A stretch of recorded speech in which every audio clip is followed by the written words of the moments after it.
Take control of your mind the way you do your breathing. In through your nose and out through your mouth. Legs crossed, back straight, eyes closed. Feeling the power of you controlling your own breathing.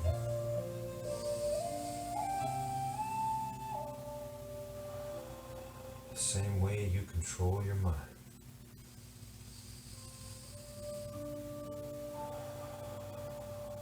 One breath at a time, one thought at a time.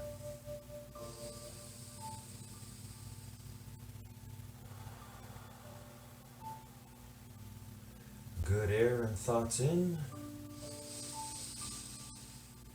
bad air and bad thoughts out.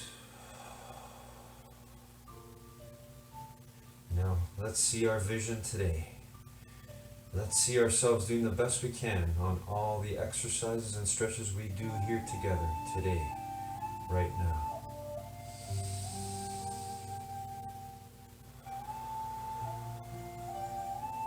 Go into the future right now. See in your mind, your mind's eye. See yourself doing the best you can on whatever exercise we do together. See it so clearly that it feels real.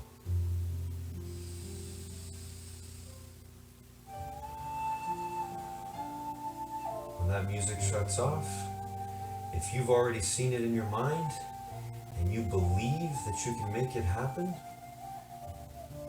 you're gonna make it real. You're gonna win.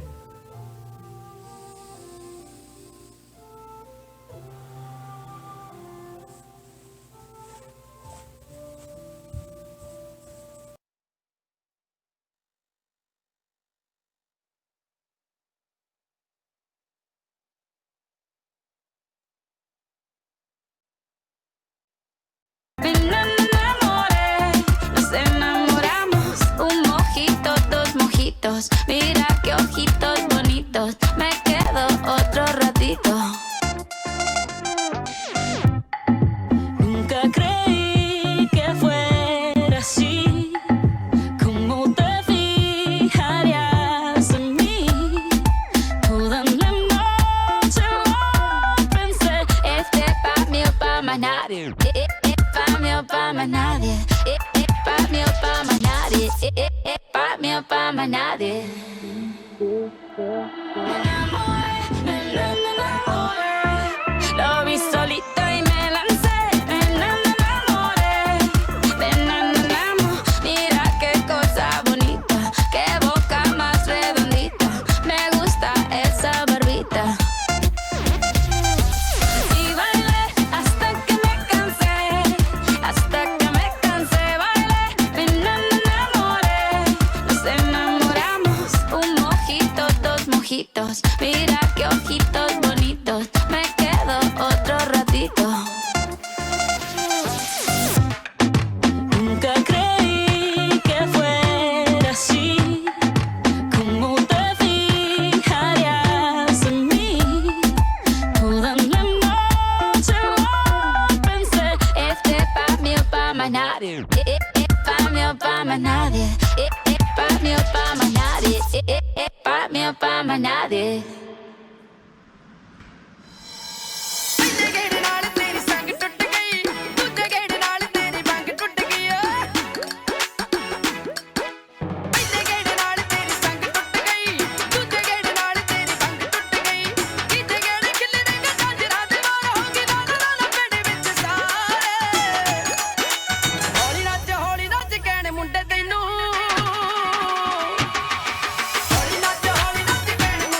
Like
Morning, everybody.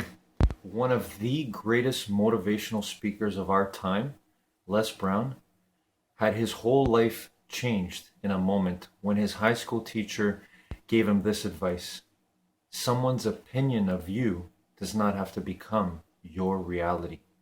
That's how powerful we are. Our thoughts, our opinions of others affect everything and everyone around us, but it doesn't have to shape your reality. So one of the things we have to always constantly be on guard for is what opinions are we allowing to influence our creation of our reality? Because our reality is just the now, and it's from your thoughts. What are you thinking about yourself? So be careful what opinions you allow into your mind, because they don't have to become your reality. Have a great day, everybody.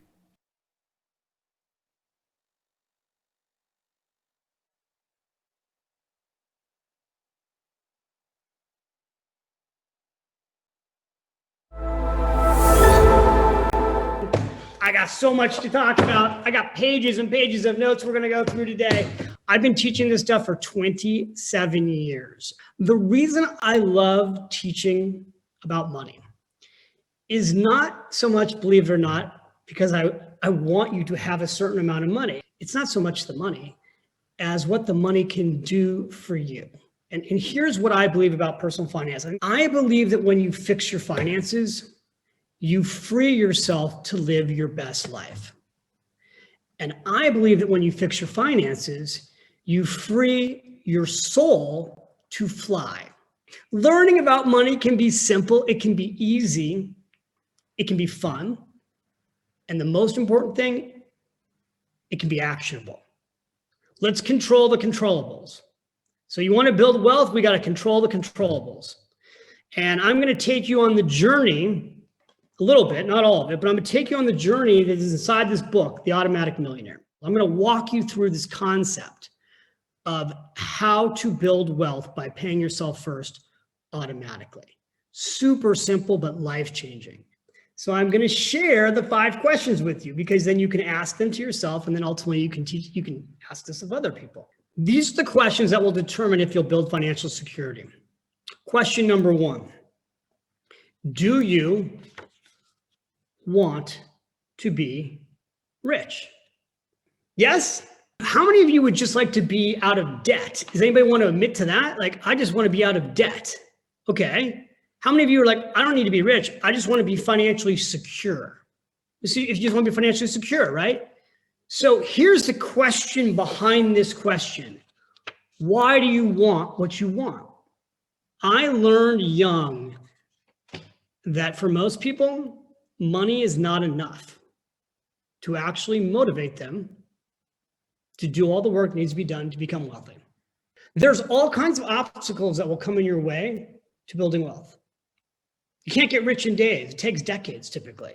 But when you are clear on what's most important to you and it's based on your values, when you answer the question for yourself, I want to be financially secure because of, and it's a value answer. I want to protect my family. I want to pass a legacy to my children. I want to give back to my church. I want to be able to give back to my community. When you can answer the question with your core values, you will then become an unstoppable force, because your values will pull you through the difficult times to achieve your goals. One of the biggest reasons people fail financially is the way they spend their money is actually in conflict with their values. When your values are clear, your financial decisions become easier. This takes me to question number 2. And question number 2 is this: do you pay yourself first? When you pay yourself first, what you show yourself every day is that you're putting yourself first. How much to pay yourself first? 1 hour a day of your income minimum. So whatever you're earning, that first hour a day from 9 to 10, that's got to come off the top and go into a retirement account. Now in the United States, that would be an IRA account, or that would be a 401k plan. If you're self-employed, it would be a SEP, self-employed retirement account. Now, again, I can't go through every single country, but like in Canada, it'd be like an RSP account. So you got to do your own research on what account it is. But the most important thing is the math. 1 hour a day of your income is 12.5% of your gross income. Now, I will tell you this, that's a minimum number that you should save. That's not a maximum number, it's a minimum number. Your goal should be minimum 1 hour a day of your income. For those of you who are self-employed, it should be minimum, your goal should be 15% or more of your income going to you automatically for yourself. This is what's going to give you financial confidence, knowing that you're taking your income and putting it away for yourself for the future. Why don't people do this? Do you want to be rich? Do you pay yourself first? The third thing was this. Do you save 1 hour a day of your income? Which takes me to question number 4. And that is, do you save money automatically? How does the average American build wealth on an ordinary income? They save money automatically. I started my career at Morgan Stanley. I was there for 9 years as a financial advisor. It used to be complicated to save money automatically. Like if you came to my office, they were called systematic investment plans, and the paperwork was like 7 pages long. But we would encourage all of our clients, anybody who came to my seminars, even if you're just saving $50 a month, we would encourage our clients to save automatically. And the reason was what we saw firsthand is that no one would save for more than 2 to 3 months unless it was automatic. People would say, oh, no, I'm super disciplined. I don't need to do it this way. People used to be afraid to have money taken from their paychecks and invested automatically. That's really not the case anymore. But people were afraid to do this movement of their money automatically. But the problem is people wouldn't save unless it was automated. So many Americans, and this is also true all over the world, so many people have built wealth because they just set something up once, forgot about it, left it alone, and next thing you know, 20 years go by, 25 years go by, 30 years go by, and they've built massive wealth because the savings was automatic. The key is automation. The key is no budget.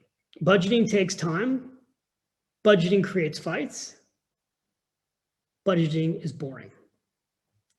Automation is beautiful. Which takes me to question number 5. Do you know what your latte factor is? People always say to themselves, and to me, I don't have the money to save automatically. I can't do that. And so I started showing people, you know what, small amounts of money, $5 a day, $10 a day could change your life. And it can, by the way, can completely change your life. You got to start somewhere. But if you don't believe you have the money and you tell yourself that, you'll never save. So the thing about $5 a day is you start saving in your 20s, you can have $1 million by the time you reach retirement.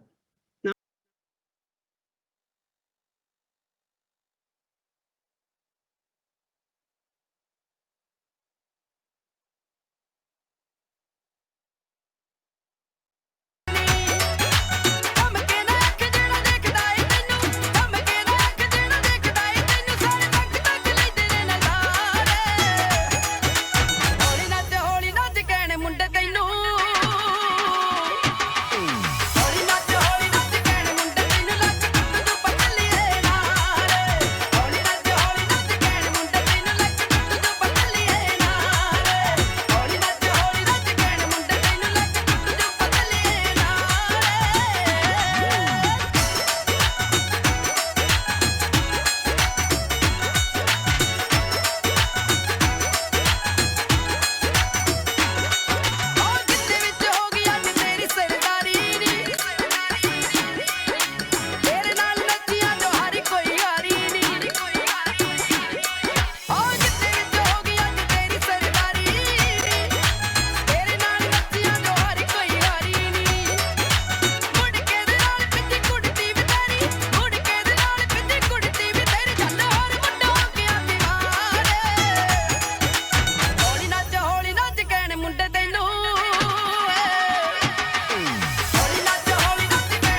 Morning, everybody.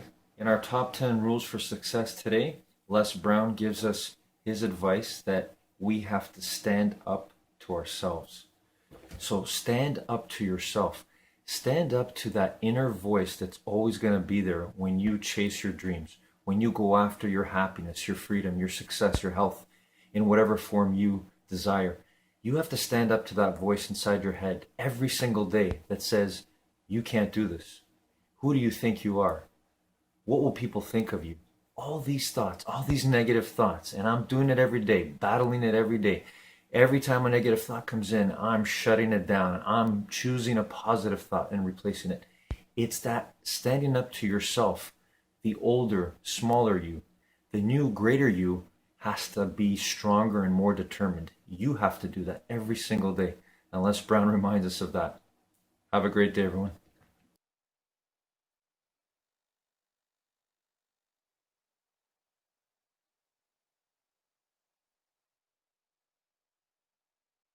The thing that most of us get wrong about manifesting is that we have this big dream, like publishing a book or launching a podcast, and all you dream about is the end. That's it. You miss the bridge between where you are and the thing that you want. And so let's use another metaphor, everybody, okay? Let's use the metaphor of running a marathon. So a marathon is 26.2 miles. How many of you have on your bucket list, someday it would be amazing to run and complete a marathon? That would be something pretty cool to do before I die. Now, you may have a million excuses for why it's not going to happen, but just allow the dream to flow through you. Have you ever wanted to summit a mountain, Mount Kilimanjaro? Have you ever wanted to run, a marathon? Doesn't matter. We're going to use this as a teaching tool. So let's say that your goal is to run a marathon, 26.2 miles, okay? The mistake that everybody makes is they literally visualize crossing the finish line. That's not how manifesting works. Hey, it's Evan Carmichael, and I make these videos because in my first business, I quit on my business partner. I was making $300 a month, and I didn't have the motivation to keep going. And the thing that got me through was studying the stories of entrepreneurs who've had massive success. And I hope that in sharing these stories with you, you find a motivation to keep going. And if I'm being honest, I still need the stories for myself today too. So today, let's learn from some of the best and figure out how to activate the law of attraction. Enjoy. Manifesting, remember, is the bridge that's going to get you to the finish line. Manifesting is preparing you. It's like a training run. So what do you manifest? What do you visualize when you want to complete a marathon? You got to visualize the pain in the rear end stuff. You got to visualize running in the rain. Visualize your alarm going off at 5:30 in the morning. It's dark. It's cold. You don't want to get out of bed, but you 5, 4, 3, 2, 1, get out of bed. And then you visualize yourself pulling on your tights and the dog is looking at you. And you visualize walking through a quiet apartment or house. And then you visualize opening up the front door and, it's raining. And you visualize that you don't want to go outside and maybe you'll skip the run, but then you visualize grabbing your raincoat and going out that door. And then you know what you visualize? You visualize yourself at mile 7 on a training run and your earbuds, the batteries die. And you just want to give up. But guess what? You keep running. That's the kind of stuff that you visualize. You visualize the hard, the annoying, the stuff you don't want to do. If you want to make more money, you better visualize staying in on the weekends and working on your business instead of blowing your cash at the bar.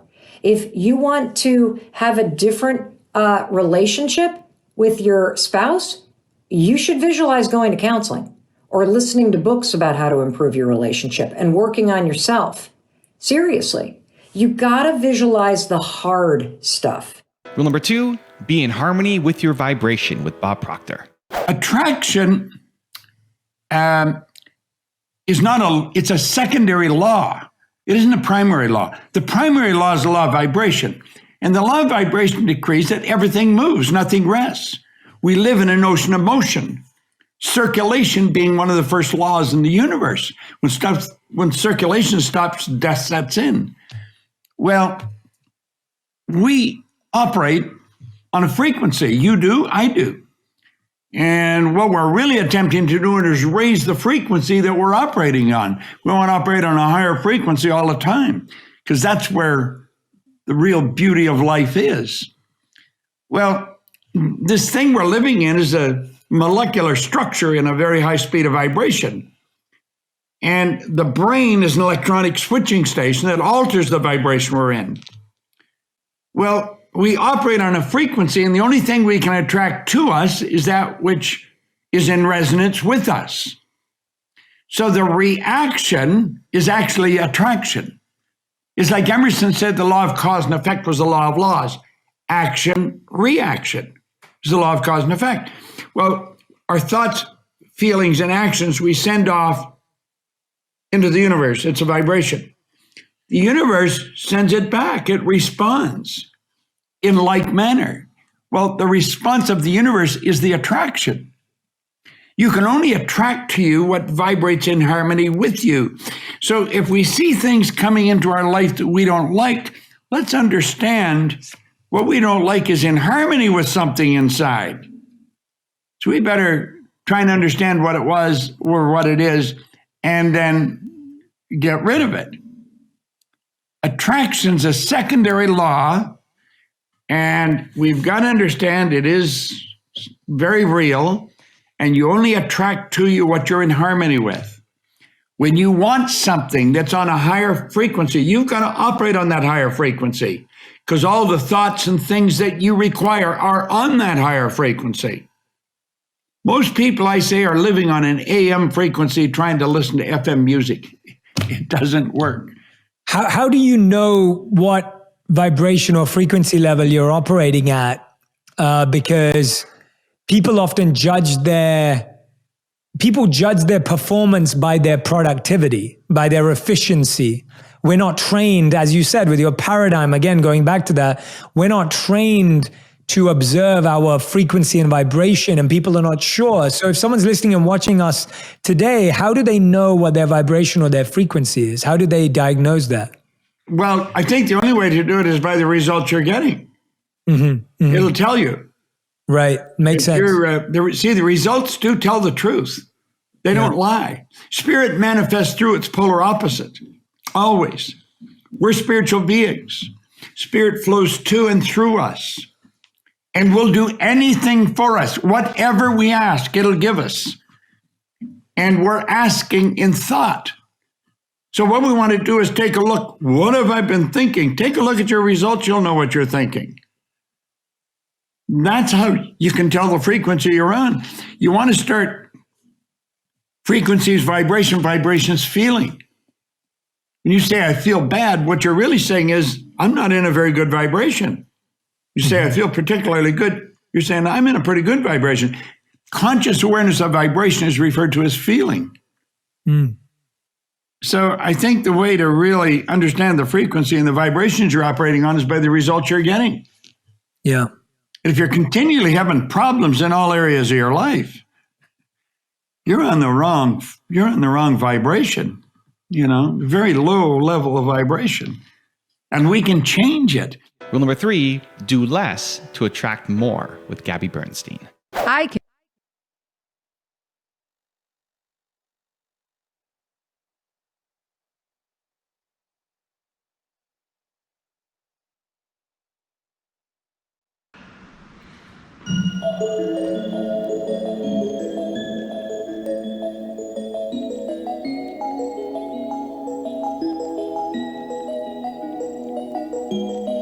I'm done hating myself for feeling.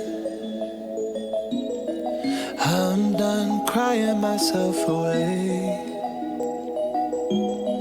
I gotta leave and start the healing.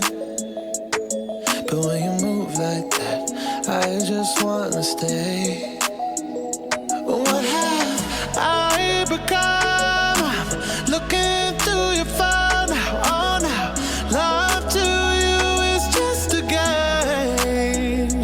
Look what I have done. I'm dialing up the numbers, oh yeah. I don't want my heart to break, baby. How do you sleep when you lie to me? On a chain and keep you up tonight. Baby, how do you sleep when you lie to me? All that fear and all that pressure, I'm hoping that my love will keep you up tonight.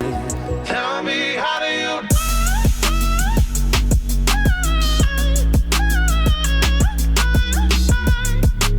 Love will keep you up tonight. Tell me, how do you? Oh no, how did I manage to lose me? I am not this desperate, not this crazy. There's no way I'm sticking around to find out. I won't lose like that, I won't lose myself. Look what I have done, dialing up the numbers on you. I don't want my heart to break, baby. How do you sleep when you lie to me? All that shame and all that danger, I'm hoping that my love will keep you up tonight. Baby, how do you sleep when you lie to me? All that fear and all that pressure, I'm hoping that my love will keep you up tonight. Tell me, how do you?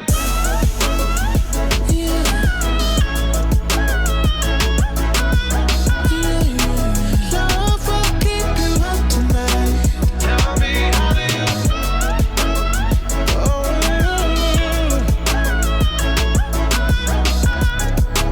love will keep you up tonight. Baby, how do you sleep when you lie to me? All that shame and all that danger, I'm hoping that my love will keep you up tonight. Baby, how do you sleep when you lie to me? All that fear and all that pressure, I'm hoping that my love will keep you up tonight. Tell me, how do you?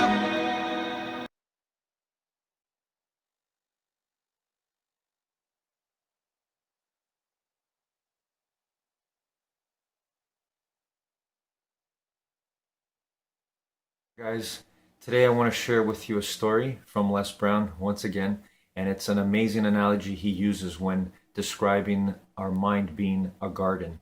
And he gives the example of weeds and how they are representative of our negative thoughts.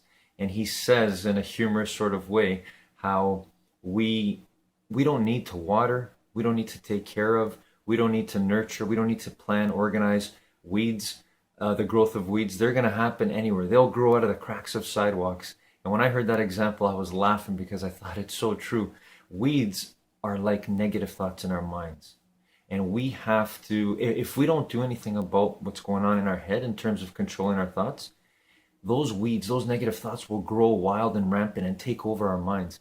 So as we live, laugh, and love our way to infinite mind wealth, we have to remember the analogy of the weeds. The weeds will grow no matter what. They'll be there. They're the default. So we have to control it. Have a great day.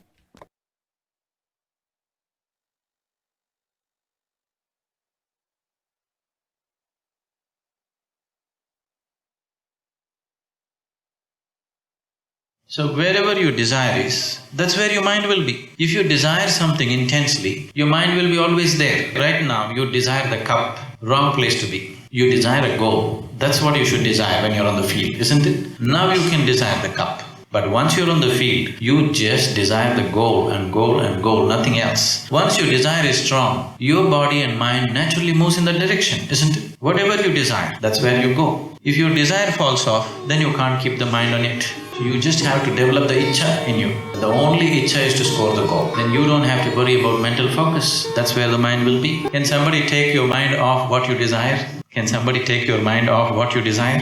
What you desire is where your mind will naturally go, isn't it? Need motivation? Watch a top 10 with Belief Nation. Hey, it's Evan Carmichael, and I make these videos because in my first business, I quit on my business partner. I was making $300 a month, and I didn't have the motivation to keep going. And the thing that got me through was studying the stories of entrepreneurs who've had massive success. And I hope that in sharing these stories with you, you find a motivation to keep going. And if I'm being honest, I still need the stories for myself today too. So today, let's learn from one of the best, Sadhguru, and my take on his top 10 rules of success. Enjoy. So how does yoga help in this?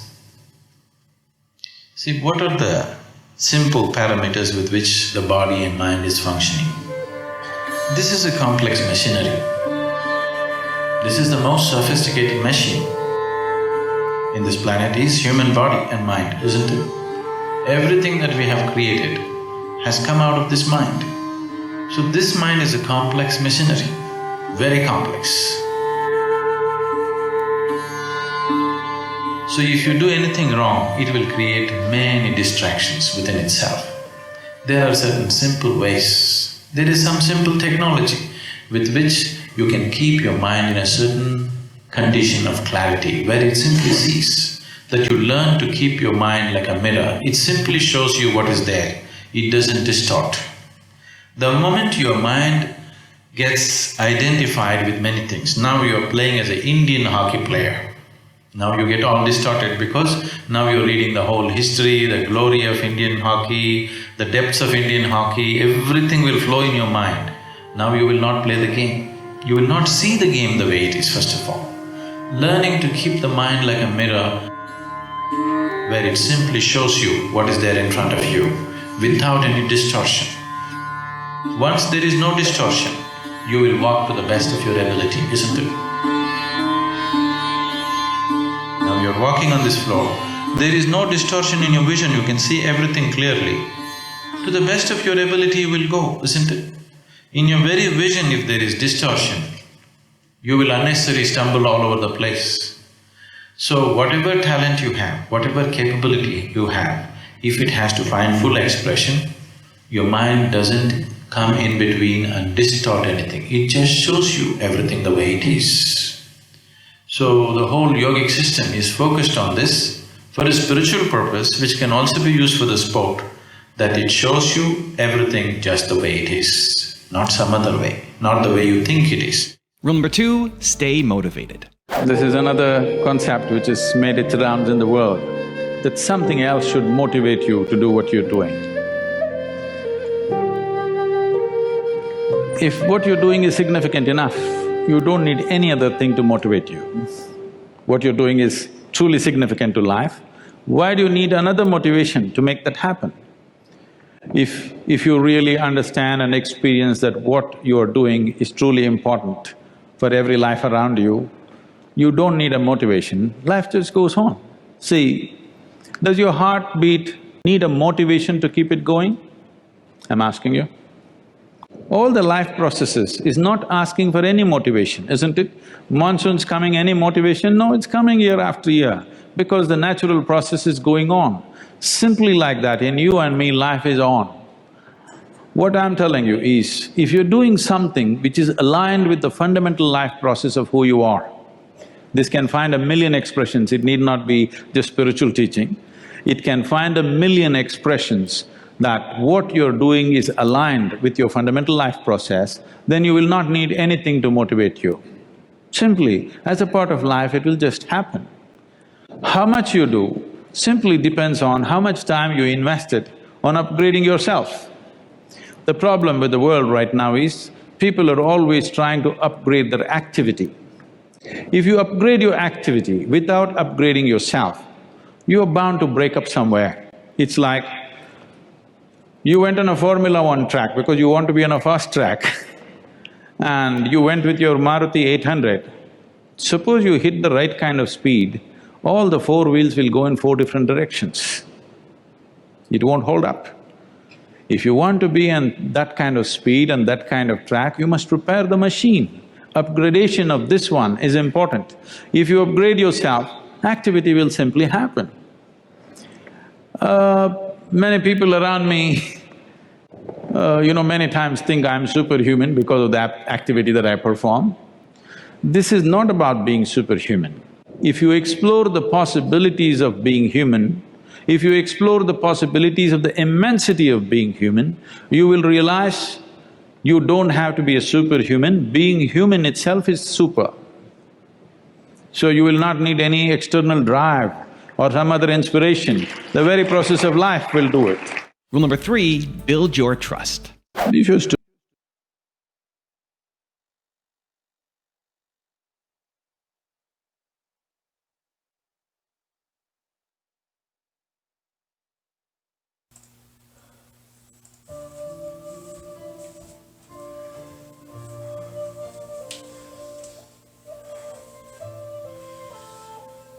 And back to legs crossed, back straight, eyes closed.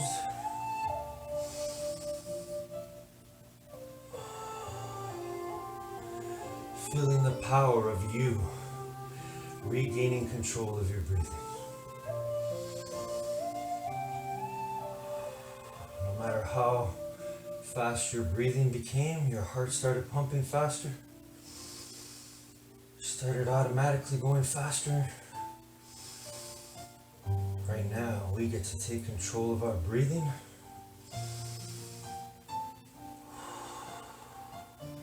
To keep our back straight, our eyes closed and our legs crossed.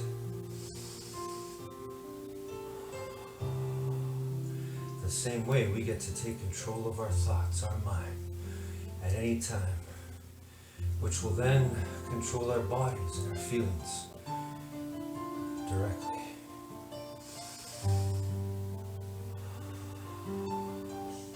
That's how powerful you are.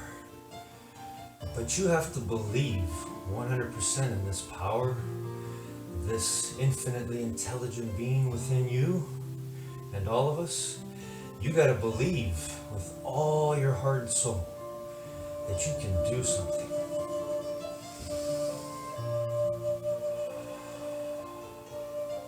If you don't believe in yourself, nothing else or nobody else will.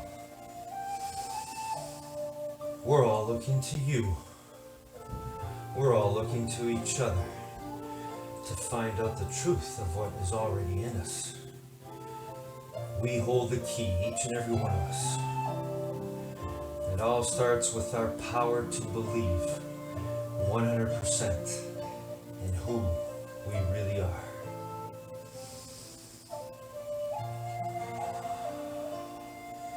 That's the greatest determination you can make.